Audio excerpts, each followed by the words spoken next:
Bismillahirrahmanirrahim. Assalamualaikum warahmatullahi wabarakatuh.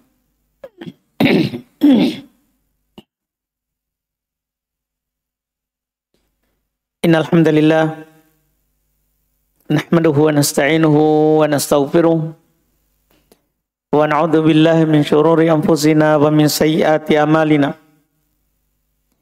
May yahdihillahu fala mudilla lahu wa may yudlil fala hadiyalah.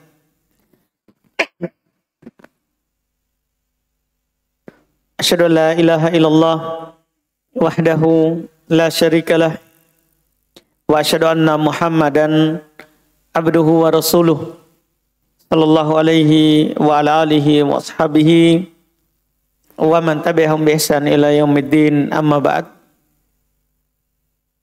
Alhamdulillah, kita pada malam hari ini melanjutkan majelis kitab Bulughul Maram min Adillatil Ahkam karya Al-Imam Al-Hafidh Ibn Hajar Al-Asqalani rahimahullah. Kita pada malam hari ini di pertemuan dan di majelis ke-64 di dalam kitab ini kita masih di bab sifat salat Nabi sallallahu alaihi wa ala alihi wasallam, akan membaca hadis 281. Kata beliau rahimahullahu taala pada hadis 280, wa an Anas radhiyallahu anhu qala anna an-nabiy sallallahu alaihi wa alihi wasallam wa Abu Bakar wa Umar kanu yaftatihuna as-salah bi alhamdulillahi rabbil alamin, muttafaqun alaih. Zada Muslim la yadhkuruna bismillahirrahmanirrahim fi awwali qiraatin wala fi akhiriha. Fi riwayatin li Ahmad wan Nasa'i wa Ibnu Khuzaimah la yajharuna bi bismillahirrahmanirrahim. Wa fi ukhra li Ibnu Khuzaimah kanu yusirrun. Wa ala hadha yuhmalu an-nafyu fi qiraati fi riwayati Muslim khilafan liman a'allaha. Ini hadis dengan riwayat ini terkait dengan bacaan basmalah. Dan dengan riwayat yang ini kita baca ini nanti sampai di situ menunjukkan tidak membaca basmalah. Kita artikan dulu. Kata beliau dari Anas radhiyallahu anhu bahwa Nabi sallallahu alaihi wasallam, Abu Bakar dan Umar memulai solat dengan membaca alhamdulillahi rabbil alamin. Ini Bukhari Muslim. Nabi, Abu Bakar, Umar memulai solat dengan membaca alhamdulillahi rabbil alamin. Muslim menambahkan, yaitu Imam Muslim menambahkan, mereka tidak membaca bismillahirrahmanirrahim. Ini riwayat yang sahih Muslim, baik pada awal bacaan maupun akhirnya. Dalam satu riwayat Imam Ahmad, An-Nasa'i dan Ibnu Khuzaimah disebutkan mereka tidak membaca bismillahirrahmanirrahim dengan suara keras. Dalam satu hadits lain riwayat Ibnu Khuzaimah mereka membaca dan amat pelan. Artinya ya, ini dikatakan kanu yusirun, mereka membaca dengan sir, hanya memperdengarkan dirinya karena sir rahasia. Namanya rahasia itu diperdengarkan dirinya saja. Iya, atau paling tidak kata para ulama di sampingnya. Itu namanya rahasia, hanya dirinya saja, atau kalau dia kasih tahu orang yang di sampingnya. Yang di sampingnya. Pokoknya dia baca dengan amat pelan. Di atas ini, kata Al-Hafidz Ibnu Hajar, diarahkan pada kata tidak membacanya pada hadits riwayat Imam Muslim. Yang tentunya berbeda dengan yang menyatakan bahwa hadits ini cacat. Artinya dikompromikan. Dalam riwayat-riwayat ini, sebenarnya dalam riwayat Muslim tadi tidak membaca basmalah, maksudnya tidak dijaharkan. Iya. Sebenarnya kalau kita hanya sampai hadits ini selesai masalah. Selesai permasalahan kita. Bahwa basmalah itu tidak dijaharkan. Hanya saja beliau sebutkan lawannya. Karena ini Bulughul Maram, buku fikih lanjutan, bukan dasar. Jadi sudah ada silang pendapat. Beliau isyaratkan dengan hadits. Riwayat berikutnya. Ini menunjukkan hal yang berbeda lagi dengan yang tadi. Kata beliau di hadits 281.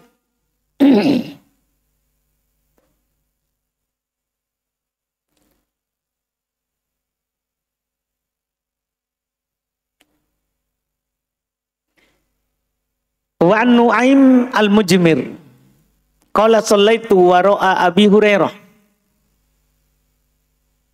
radhiyallahu ta'ala anhu faqara'a bismillahirrahmanirrahim thumma qara'a bi ummil Qur'an hatta idza balagha waladdallin qala amin wa yaqulu kullama sajada wa idza qama minal julus Allahu akbar thumma yaqulu idza sallama walladzi nafsi biyadihi innil asbahukum salatan bi Rasulillah sallallahu alaihi wasallam rawahu Nasa'i wa Ibnu Khuzaimah.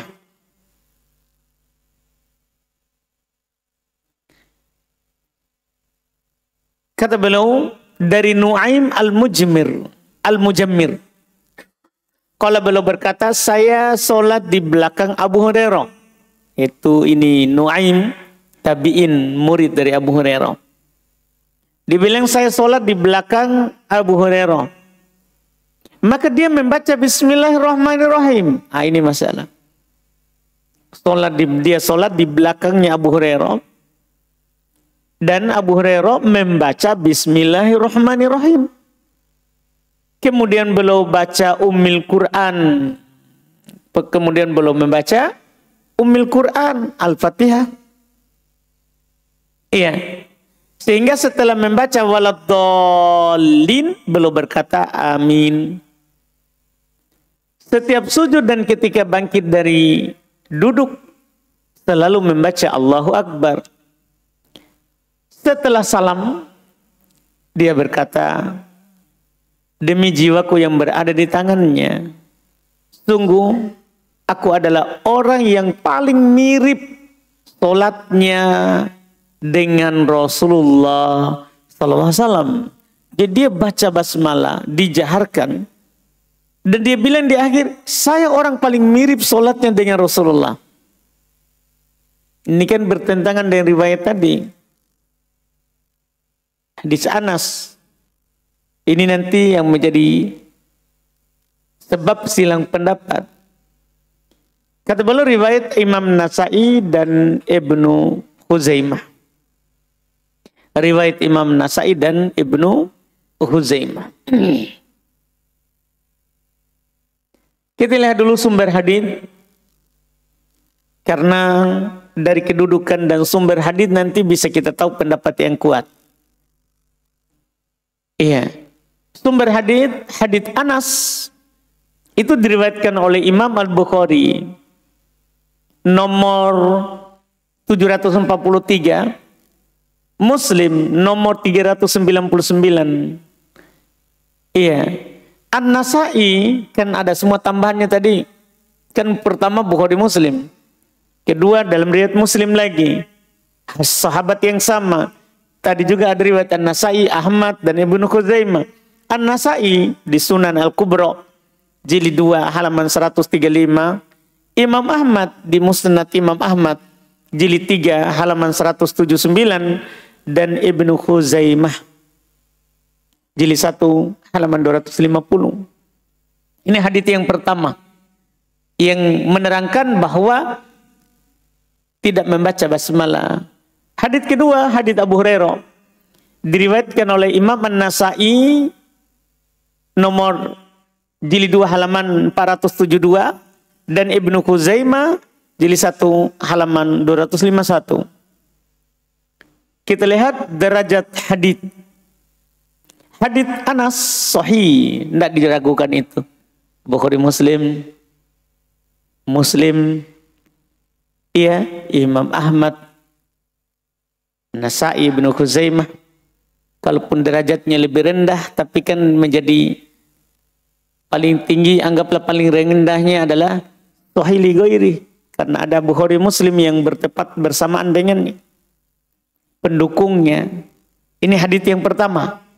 Hadits Abu Hurairah yang mengatakan dia membaca basmalah dan dia katakan di akhir, saya adalah orang yang paling mirip sholatnya dengan Rasulullah. Hadits Abu Hurairah dengan tambahan, ya, Abu Hurairah membaca itu salah ketik, ya, membaca Quran, satu huruf tambahan. Membaca basmalah adalah lafaz dhaif. Ini masalahnya. Jadi Nuaim al-Mujammir menukil bahwa Abu Hurairah membaca Bismillahirrahmanirrahim. Setelah itu Ummul kita, kalau baca waladhdallin beliau bilang amin.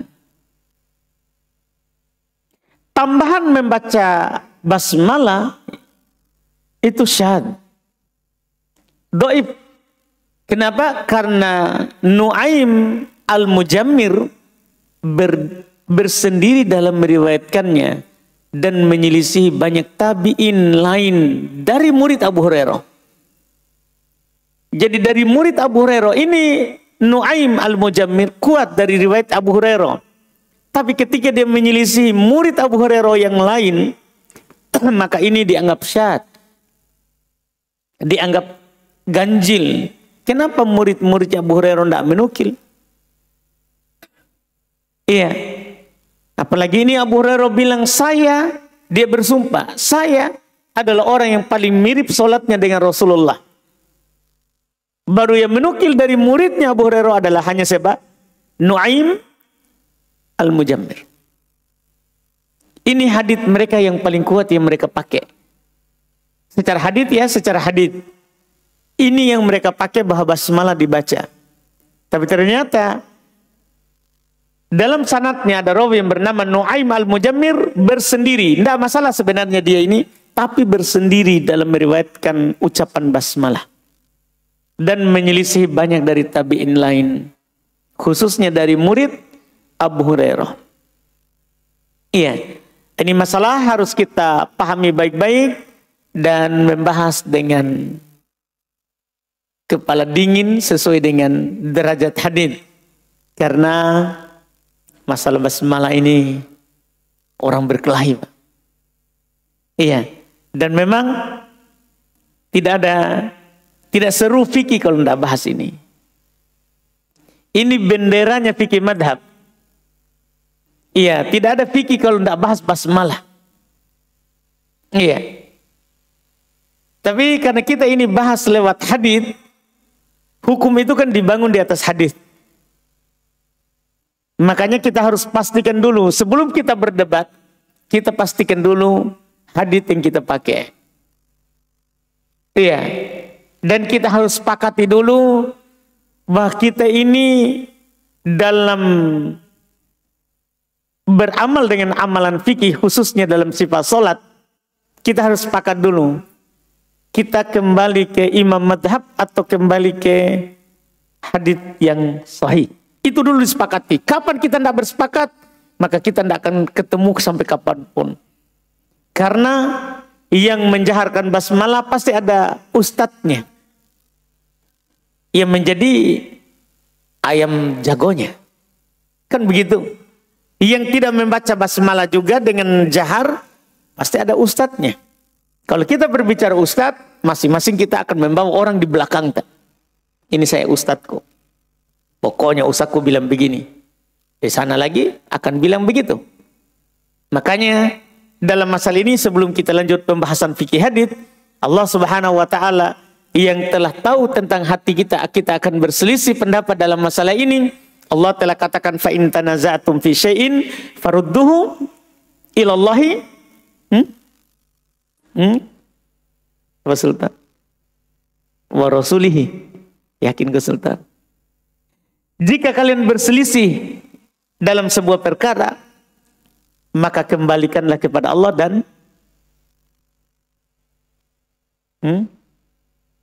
Bapak ya ragu. Apa ini ayatnya?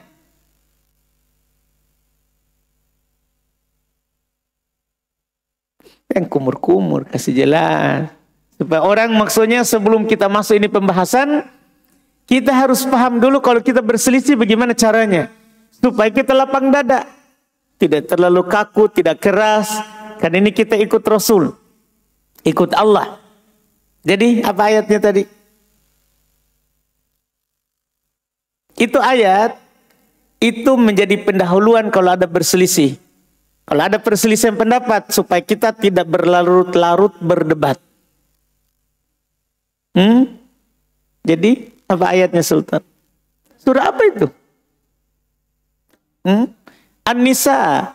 Banyak penghafal Quran ini. Ayat 59. Bapak lihat Quran? Baik. Siap, Ahmad. Apa ayatnya Ahmad?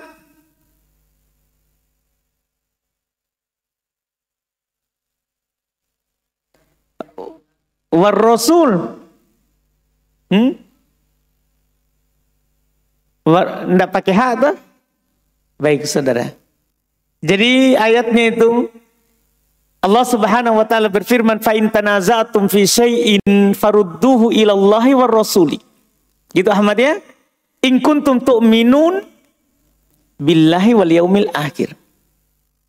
Dzalika khairun wa ahsan ta'wila. Ini ayat paling membuat kita tentunya tunduk sebenarnya kalau ada khilaf. Allah bilang jika kalian tanaza' wazan tafa'al, ada makna salingnya. Harus ada lawan debat. Ada lawan debatnya. Jika kalian tanazu, saling berselisih dalam sebuah masalah, maka farudduhu, kembalikanlah. Ini perintah wajib. Kaidah usul fikihnya al-aslu fil awamir al-wujub. Asal dalam perintah wajib. Semua kita kalau berselisih wajib kita lakukan ini. Bukan sunnah. Wajib. Jika kalian berselisih dalam sebuah masalah, maka pakai fa. Artinya segera. Jangan tunda-tunda untuk kembali. Segera. Tanpa jeda. Kalau kita sudah tahu, kembalikan saja. Kalau kita berselisih, kembalikan saja langsung. Fa'in tanazatum fi syai', kalau kalian berselisih dalam sebuah masalah, faruddu, segera. Ini kalau kita paham huruf Quran, kita akan mengatakan seperti itu. Iya. Maka segera kembalikan kepada Allah Quran. Sekarang masalah basmalah nanti itu tidak ada dalil Quran. Jahar atau tidaknya, tidak ada dalil Quran. Iya. Kembalikan kepada Allah dan Rasul. Kita kembali kepada Allah, tidak ada Quran, Rasul. Kata Allah, jika kalian beriman kepada Allah dan hari akhirat. Kalau memang kita percaya kepada Allah, kalau berselisih, kembalikan kepada Allah dan Rasul. Jangan berlarut-larut dalam berdebat. Kembalikan kepada Allah dan Rasul. Jika kalian beriman kepada Allah dan hari akhirat. Ini cirinya orang beriman. Orang beriman kalau berselisih, itu kembali kepada Allah dan Rasul. Jika kalian beriman kepada Allah dan hari akhirat. Kemudian Allah tutup dengan firman-Nya, dzalika khairun. Itulah yang terbaik. Tidak ada lagi yang lebih baik daripada itu. Kalau saya kembali ke ustadz, antum kembali ke ustadznya antum, tidak ada yang bisa diselesaikan. Yang terbaik adalah kembali ke Allah dan Rasul-Nya. Itu kata Allah, dzalika khairun. Itulah yang terbaik. Wa ahsanu ta'wila, dan yang paling bagus kembalinya. Ta'wil artinya adalah ma ya'udu ilaihil amr. Apa yang perkara itu kembali kepadanya. Paham dulu ini masalah? Ini dulu supaya kita berlapang dada. Iya, karena terus terang kita berkelahi nih. Di sana ada orang yang tidak mau sholat di belakang yang menjaharkan. Di sana juga ada orang tidak mau sholat di belakang yang mensirkan. Bahkan teriak di belakang. Kalau dibaca langsung Alhamdulillahirrabbilalamin, Bismillahirrahmanirrahim. Sebentar dia tambah rakaatnya. Sebenarnya masalah ini apa? Dan ini buku Syafi'iyah. Perlu kita pahami, ini Bulughul Maram, bukunya orang Syafi'i. Al-Hafidh Ibn Hajar, Imam Ahmad Ibn Ali Ibn Hajar Al-Asqalani Asy-Syafi'i rahimahullah. Dia Syafi'i. Dia Syafi'i. Jadi kita harus paham, beliau sebutkan dua dalil tadi dan beliau telah menyebutkan mana hadits yang sahih, mana hadits yang tidak sahih. Fikihnya ini baru kita masuk.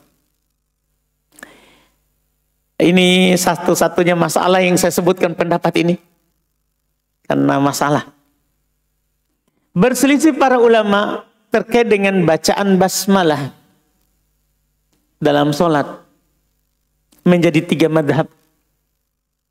Madhab Imam Malik, basmalah asalnya tidak disyariatkan. Imam Malik keras dalam masalah ini. Madhabnya Imam Malik, basmalah asalnya tidak disyariatkan dibaca dalam sholat. Wah, kan Imam Malik belum mengatakan tidak disyariatkan iftitah. Sekarang yang kedua, tidak disyariatkan basmalah. Jadi Imam Malik takbir, Allahu Akbar, langsung Alhamdulillahirabbil alamin, tanpa iftitah, tanpa basmalah. Iya, ini Imam Malik. Madhab beliau terkait dengan masalah ini.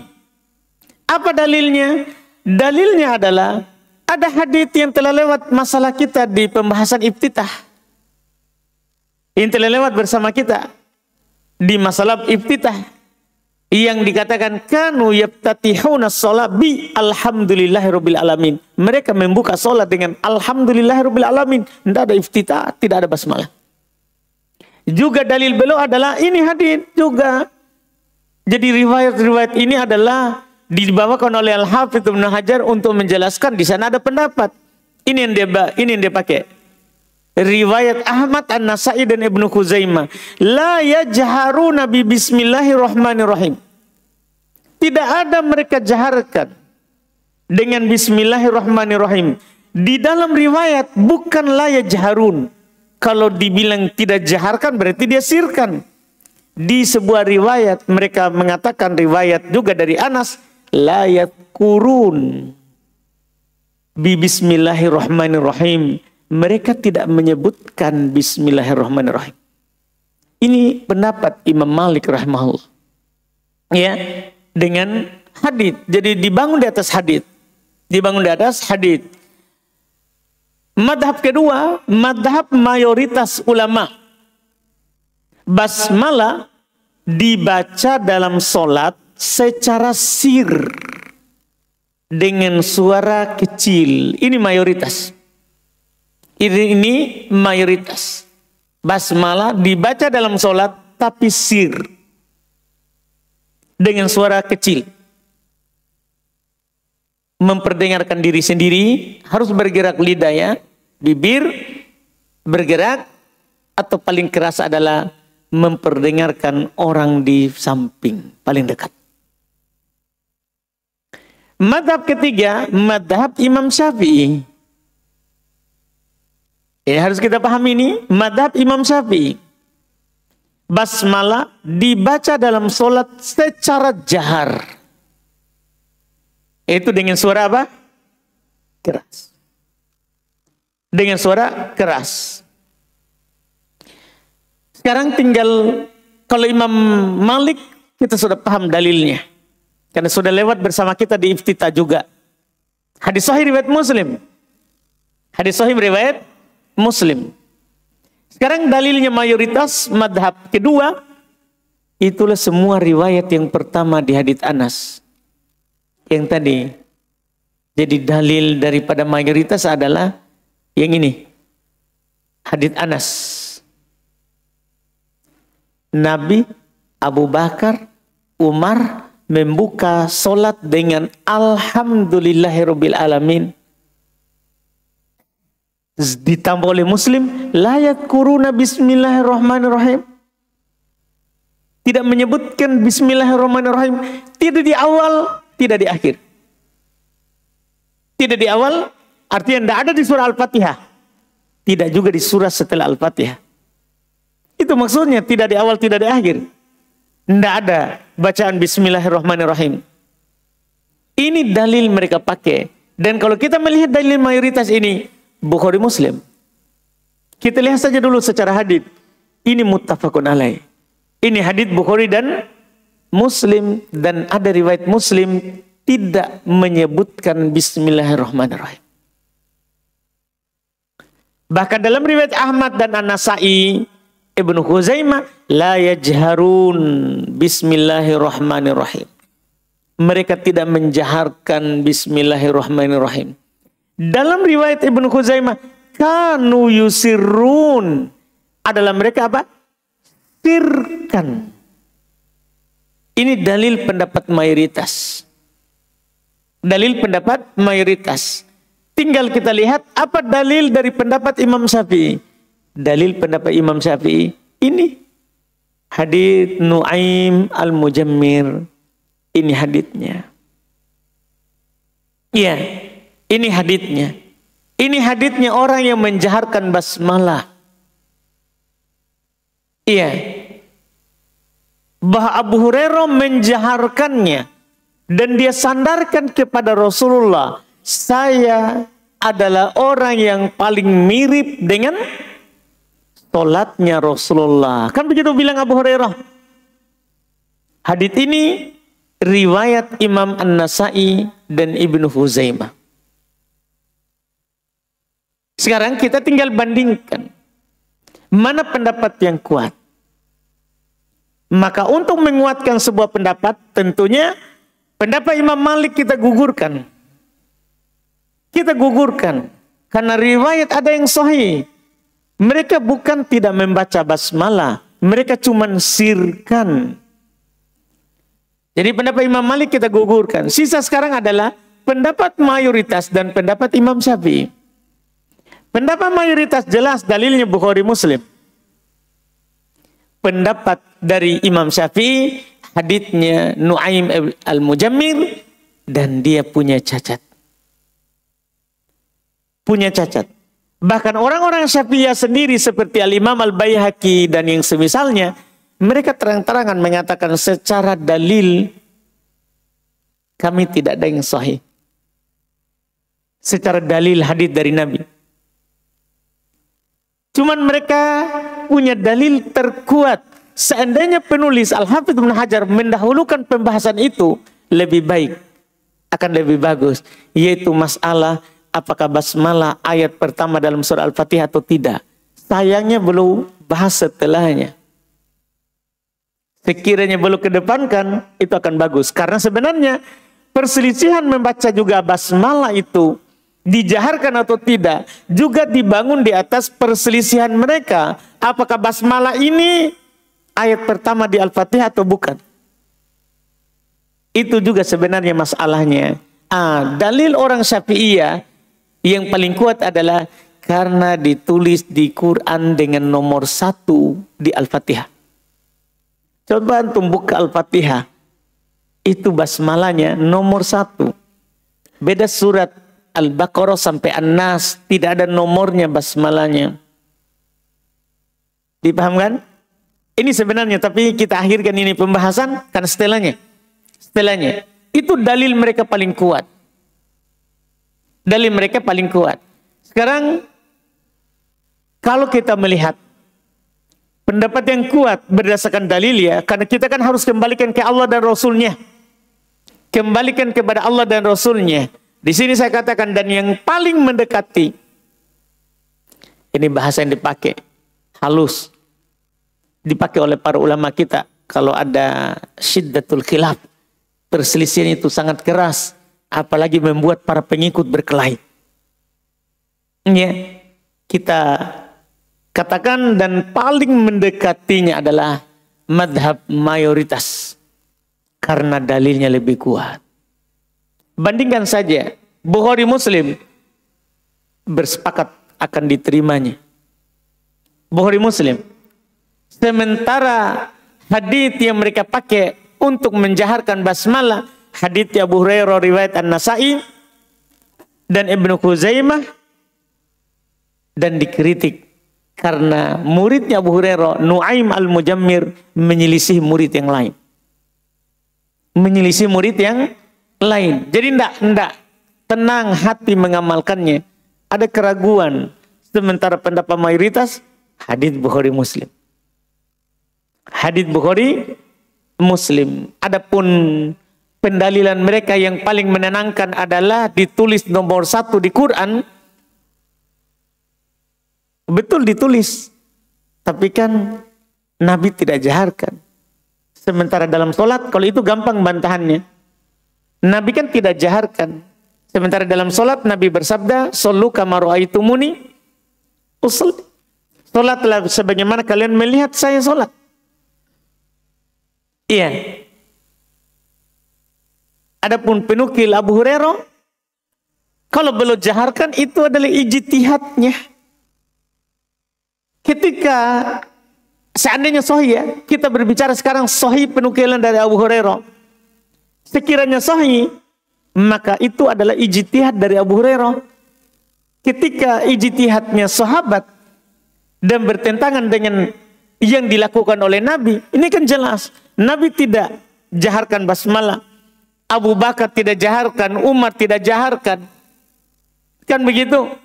Abu Hurairah jaharkan. Maka pertama, perbuatan Abu Hurairah ini tidak bisa dipakai berdalil. Karena syarat untuk berdalil dengan perbuatannya sahabat 2. 1, tidak menyelisihi Nabi. 2, tidak ada sahabat lain yang menyelisihinya. Sekarang Abu Hurairah menyelisih Nabi. Di hadits Bukhari Muslim. Menyelisih Abu Bakar, Umar. Kan begitu? Mungkin bisa dipahami ini. Iya, kalau kita pakai kaidah tadi, maka kita akan berpendapat dan condong kepada pendapatnya siapa? Mayoritas ulama. Dalilnya lebih meyakinkan. Dalilnya lebih meyakinkan. Iya. Ini terkait dengan masalah membaca basmalah, jahar atau tidaknya. Kita cukupkan itu, karena setelahnya lagi masalah perdebatan apakah basmalah ayat pertama dalam Al-Fatihah atau tidak. Kalau kita ambil ini, alhamdulillah, kan keluar waktu memang. Ya, kita cukupkan dulu itu, mudah-mudahan itu menjadi bekal untuk kita semuanya. Dan kita sudah paham siapa yang punya pendapat. Siapa yang punya pendapat. Itu yang diinginkan dari pelajaran kita di Bulughul Maram ini. Dan terus terang, saya pribadi berusaha meringkas. Maksudnya bagaimana ringkas tapi jelas. Supaya kita pulang tidak ada masalah. Tidak ada lagi saling pukul-memukul. Alhamdulillah. Iya. Kita adzan dulu. Wallahu a'lam.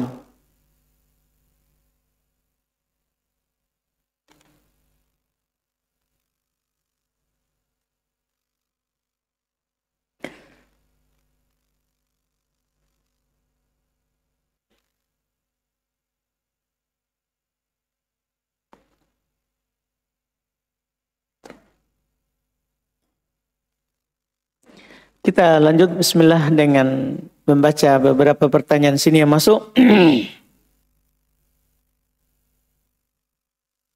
Bagaimana hukumnya ketika kita lupa membaca Al-Fatihah di rakaat ketiga? Apakah harus mengulang sholat atau boleh cukup dengan sujud sahwi? Wajib menambah satu rakaat. Wajib menambah satu rakaat. Karena kata Nabi dalam hadits Ubadah bin Samit, la sholata liman lam yaqra bi Fatihatil Kitab. Tidak ada solat bagi orang yang tidak membaca Al-Fatihah. Tambah dulu satu rakaat, kemudian sunnah sujud sahwi.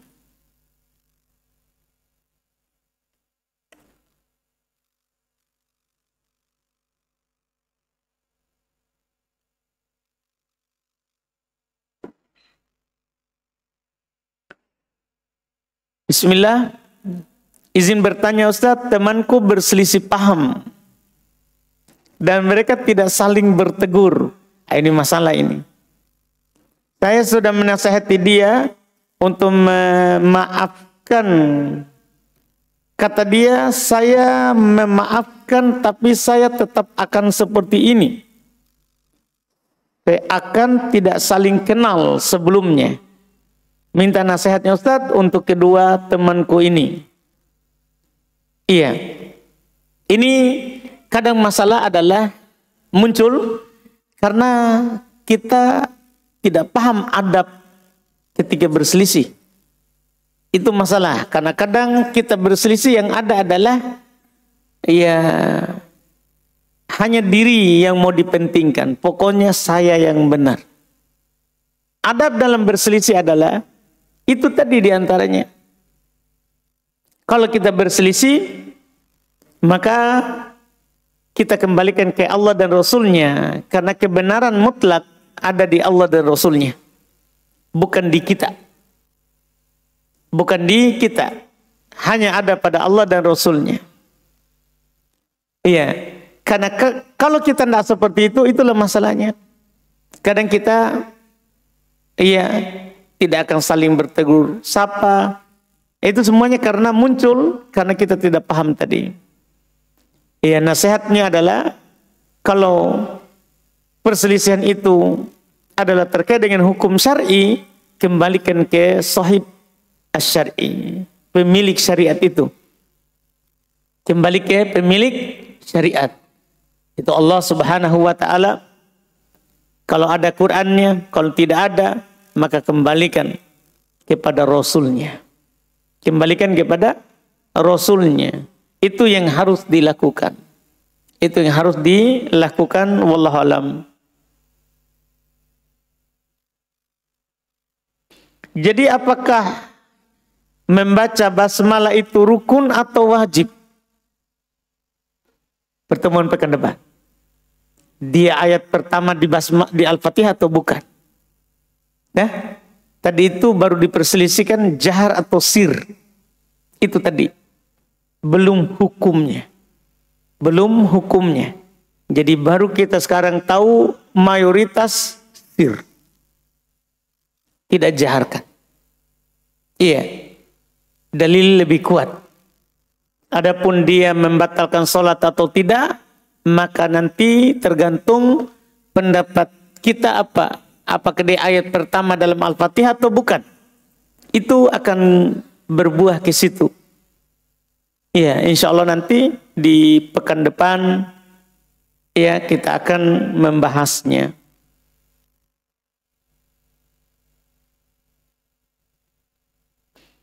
Jika seorang suami meninggal, apakah terputus juga mahram antara istrinya yang masih hidup dengan mertuanya? Bapak si suami tidak terputus. Iya, tidak terputus mahramnya dengan meninggalnya suaminya. Jadi tetap bapaknya suami adalah mahramnya istri. Tetap mahramnya istri.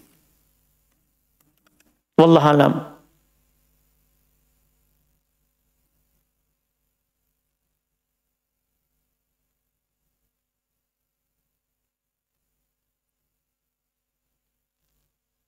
Seorang akhwat berumur 49 tahun sudah tidak haid selama 1 tahun lebih, kemudian tiba-tiba haid lagi, apakah itu bisa dikatakan darah haid atau penyakit? Darah yang keluar banyak dan sudah beberapa hari terus, mungkin ini ya, seperti waktu masih normal haid dulu. Ini disebut dengan istilah orang yang sudah putus haidnya kemudian kembali lagi. Maka kadang dia masuk di jenis manusia yang mutahayyir, yang ragu akan keluarnya itu darah apa. Dan ketika orang keadaannya seperti itu, ini terjadi pada orang yang baru pertama sekali haid atau orang yang sudah lama tidak haid. Ini akan masuk dalam keadaan ini. Akan muncul keraguan ini darah haid atau bukan. Ini terjadi pada 2 golongan itu tadi, yang baru pertama haid dalam hidupnya atau yang sudah putus dari haid. Ini akan masuk, otomatis masuk dalam keraguan. Maka orang yang seperti ini adalah kembali ke ciri darah. Itu cara yang paling tepatnya. Kembali ke ciri darahnya. Jika dia melihat itu adalah masuk dalam ciri darah haid, maka dia hukumi haid. Karena darah haid, kata Nabi, damun yu'raf, darah yang dikenal. Dia punya ciri, warna merah kehitaman, itu merahnya gelap, tebal. Itu darah haid. Dari sisi bau, darah haid. Iya, kalau kena air, airnya warna merah, itu darah haid. Airnya akan berwarna merah. Iya, dia dikenal. Kalau dia keluar dengan mengalir, karena kadang darah haid juga itu keluar tapi menggumpal, belum pecah dari dalam rahim. Keluarnya masih menggumpal. Tapi kalau keluarnya pecah dari dalam rahim, maka dia tidak akan menggumpal lagi. Sengaja saya bilang keluar dalam keadaan mengalir, karena saya dapat kabar baru bahwa ada dari istrinya, seorang teman ustadz. Dia bahkan ketika dia baca itu buku, ada tulisan darah perempuan, kenyataannya ternyata kadang perempuan itu haid, darahnya keluar menggumpal. Apakah ini akan menafikan ciri darah haid kalau dia keluar akan mengalir? Tidak. Karena sebenarnya model bentuk keluarnya itu ada yang pecah dari dalam dan keluar mengalir. Ada juga keluarnya adalah masih menggumpal dari dalam, langsung menggumpal keluar, tidak mencair. Sehingga ketika keluar masih menggumpal, orang kira itu masih darah, itu bukan darah haid, karena ciri darah haid adalah mengalir, tidak akan menggumpal. Tapi masalahnya kadang keluar dalam keadaan menggumpal. Makanya kadang seorang perempuan kalau haid mau keluar, sakit perutnya seperti mau buang air besar atau air kecil. Karena darahnya tidak pecah di dalam, keluar menggumpal. Keluar menggumpal. Tapi kalau terpecah maka tidak akan menggumpal lagi. Maka ini ciri darah haid adalah tidak menggumpal kalau disimpan. Kalau dia tertahan, mengalir dan tertahan, itu tidak menggumpal lagi. Beda kalau darah yang biasa. Keluar mengalir dan kalau tertahan maka akan menggumpal. Ini ciri darah haid. Itu yang kita lihat. Ini akhwat ini, itu yang dia lihat. Karena pendapat yang benarnya adalah tidak ada batas tertua dari perempuan itu haid. Tidak ada. Walaupun di sana ada mengatakan umur 50 sudah tidak ada haid. Artinya kalau keluar dari 51 pastikan bukan haid. Ada yang berpendapat begitu. Tapi yang benarnya adalah lihat kepada darah yang keluar. Karena firman Allah Subhanahu wa taala, wa yas'alunaka 'anil mahid. Mereka bertanya kepada kamu tentang darah haid. Apa jawaban yang diperintahkan oleh Allah kepada nabinya? Qul huwa adza fa'tazilun nisaa fil mahid. Katakan itu darah kotor, itu darah najis. Jauhi perempuan saat dia haid. Berarti yang dibicarakan adalah darah, bukan umur. Bukan umur. Makanya kita katakan kembali kepada ciri darah yang keluar dari kita tadi. Wallahualam.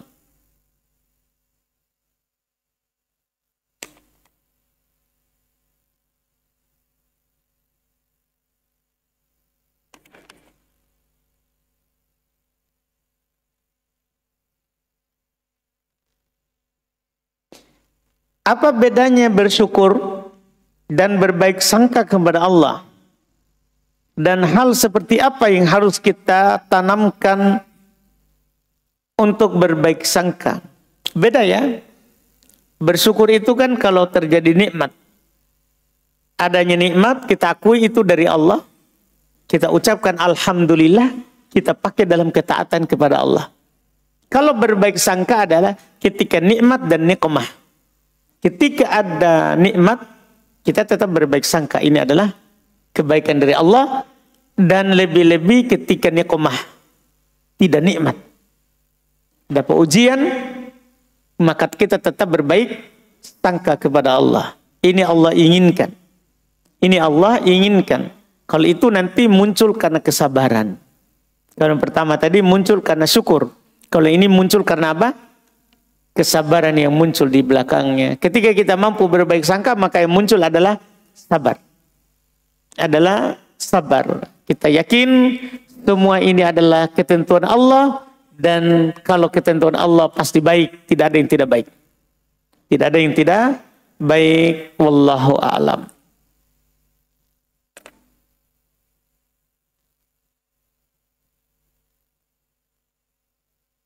Adapun yang harus kita tanamkan semuanya kita harus berbaik sangka terus kepada Allah dan selalu syukur atas nikmat kalau dapat.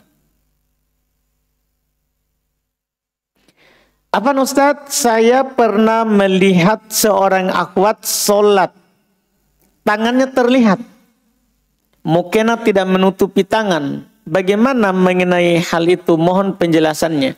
Kalau yang dimaksud adalah terlihat lengannya, punggung tangannya, batal sholat. Tidak sah sholatnya. Karena yang paling dibicarakan paling sedikit adalah telapaknya. Telapak tangannya. Adapun punggungnya, batal sholatnya. Seorang perempuan kelihatan punggung tangannya, batal sholatnya. Kalau perempuan yang kita lihat tadi itu kalau tidak tahu hukum, ya kita nasihati. Kita nasihati, kita sampaikan bahwa perempuan itu dalam sholat aurat semuanya, kecuali wajahnya, telapak tangan dan telapak kaki diperselisihkan. Dan Syekhul Islam lebih menguatkan tidak batal jika kelihatan telapak tangan dan telapak kaki, telapaknya bukan punggungnya. Wallahu a'lam.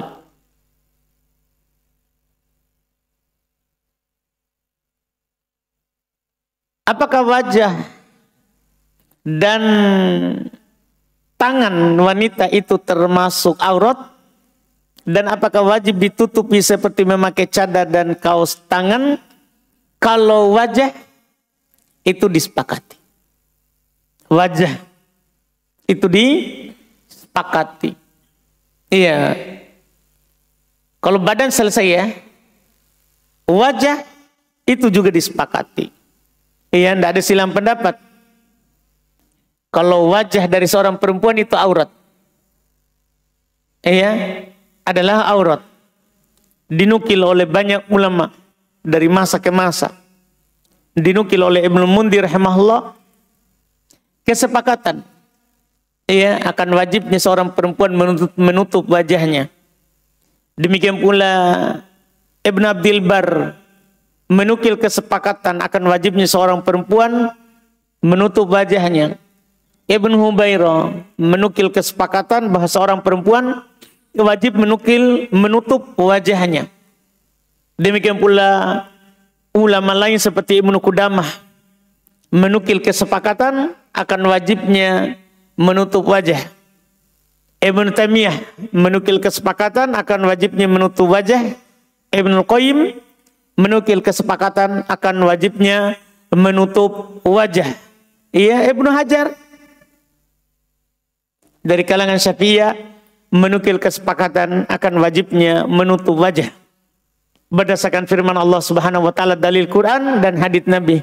Dalil Quran tentunya sangat banyak dan jelas, di antaranya dia bahwa Allah Subhanahu wa taala katakan kepada nabinya Muhammad sallallahu alaihi wasallam, ya ayuhan nabi kulli azwajika wa banatika wa nisa'il mu'minin yudnina alaihinna min jalabibihin. Wahai Nabi, katakan kepada istrimu, anak perempuanmu, dan para wanita mukminat, hendaklah mereka mengulurkan jilbab mereka. Jilbab itu definisinya dalam bahasa Arab, bukan jilbab definisi bahasa Indo. Karena bahasa Indo, biar dia tutup kepalanya, dia sudah bilang kerudung. Biar dia lilit lehernya sampai mau pingsan, itu dibilang juga jilbab. Dibilang juga jilbab. Enggak, definisi jilbab di sini adalah yang diulurkan dari atas kepala ke bawah, ke dada. Ke dada. Karena didukung oleh hadits Nabi SAW, al-mar'atu aurah. Perempuan itu aurat. Tidak ada satupun yang Nabi kecualikan dari perempuan yang bukan aurat. Yang dimaafkan untuk membuka wajah, dimaafkan adalah satu golongan dengan satu syarat. Perempuan tua dengan syarat tidak ada lagi harapan untuk menikah, putus asa. Itu syaratnya. Perempuan tua. Ada syaratnya lagi. Tidak cukup dibilang tua. Harus layar juna nikahan. Tidak berharap lagi untuk menikah. Kalau dia perempuan tua sudah nenek-nenek, tidak ada lagi giginya tapi masih mau dilamar, tetap wajib. Kita kira itu dari saya itu? Bukan. Quran, kita bisa buka Al-Quran. Allah Subhanahu wa taala katakan, wal qawaidu minan nisa allati la yarjuna nikahan falaisa alaihinna junahun an yad'na thiyabahun ghairu mutabarrijatin bizinah. Allah katakan al-qawaid. Tahu qawaid? Pensiun minan nisa, yang pensiun dari perempuan, tapi pensiun tidak beroperasi lagi sudah habis. Iya, yang pensiun dari perempuan. Pensiunnya gimana cirinya? Allati la yarjuna nikahan, yaitu mereka, itu ciri-cirinya itu, yang mereka para perempuan itu tidak berharap lagi untuk menikah. Ini ayat sangat jelas. Perempuan yang sudah qawaid, tidak mengharap lagi untuk menikah, maka tidak ada dosa mereka untuk meletakkan pakaiannya. Tidak ada dosa untuk membuka wajahnya. Syaratnya tadi, perempuan tua tidak berharap menikah.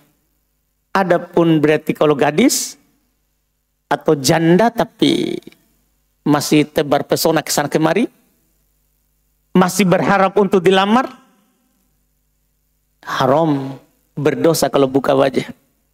Ini kalau saya dalil yang paling jelas akan wajibnya para gadis bercadar. Karena dikatakan di sini perempuan tua yang tidak berharap lagi menikah tidak ada dosanya. Berarti perempuan yang masih muda atau perempuan yang sudah tua tapi masih mau menikah berdosa. Iya, ayat apa ini Sultan? Surah apa ini saudara?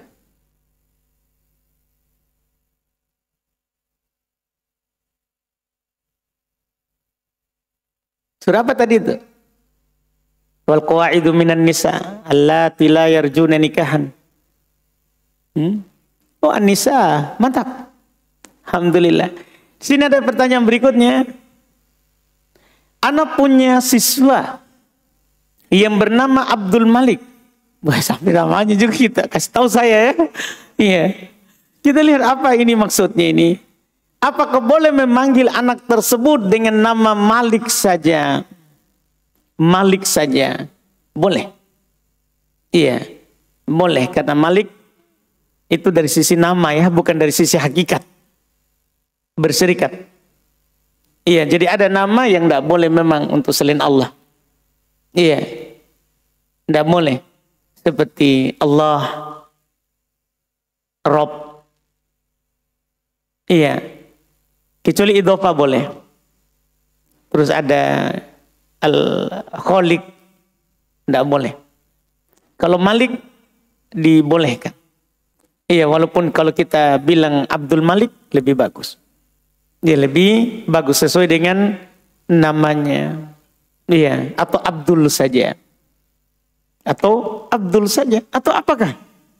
Iya, yang penting jangan Malik kalau mau keluar dari itu. Karena kadang ada anggapan kesamaan, walaupun sebenarnya kalau kita belajar akidah yang benar, maka laisa kamitslihi syai'.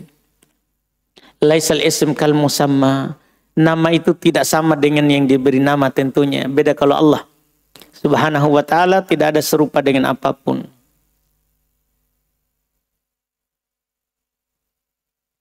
Jam berapa kita?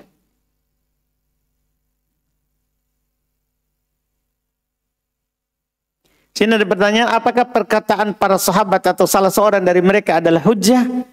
Hujjah yang diperselisihkan. Hujjah yang diperselisihkan. Karena hujjah yang disepakati 4. Hujjah yang disepakati 4. Quran, hadits, ijma', qiyas. Ini disepakati akan hujjahnya. Akan hujjahnya. Selain 4 ini diperselisihkan.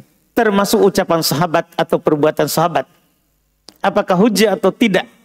Maka diperselisihkan. Mayoritas menganggap hujjah. Dengan 2 syarat. Dengan 2 syarat. Yang saya sebutkan tadi di majelis. Tidak menyelisih dalil. Dan tidak diselisih oleh sahabat lain. Wallahualam.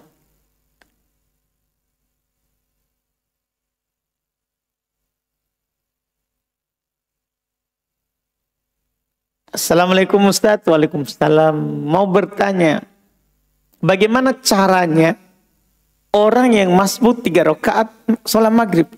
Bukan mikir masbuk itu. Sholat maghrib 3 rakaat.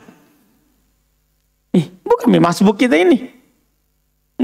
Sholat sendiri maki, atau kalau ada jemaah kita panggil. Kalau ada yang terlambat juga kita panggil berjemaah. Kita panggil berjemaah. Iya. Wallahualam.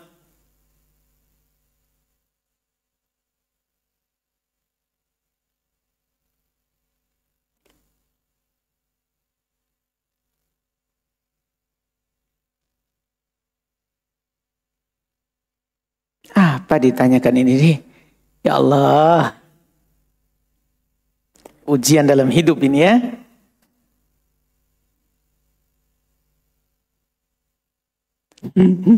Alhamdulillah ala kulli hal. Apakah batal sholat jika kita bersin kemudian mengucapkan alhamdulillah dalam keadaan tidak sengaja? Tidak batal.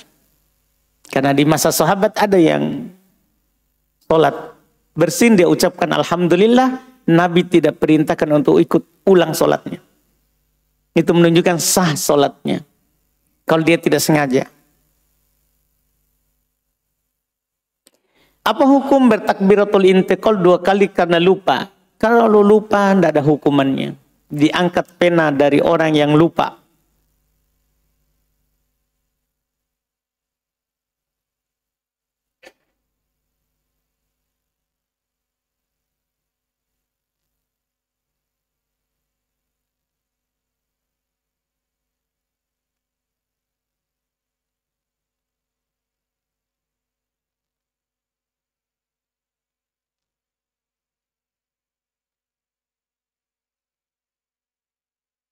Baik, ini seorang mendapatkan syafaat pada hari kiamat bagi yang Allah kehendaki dengan beberapa syarat.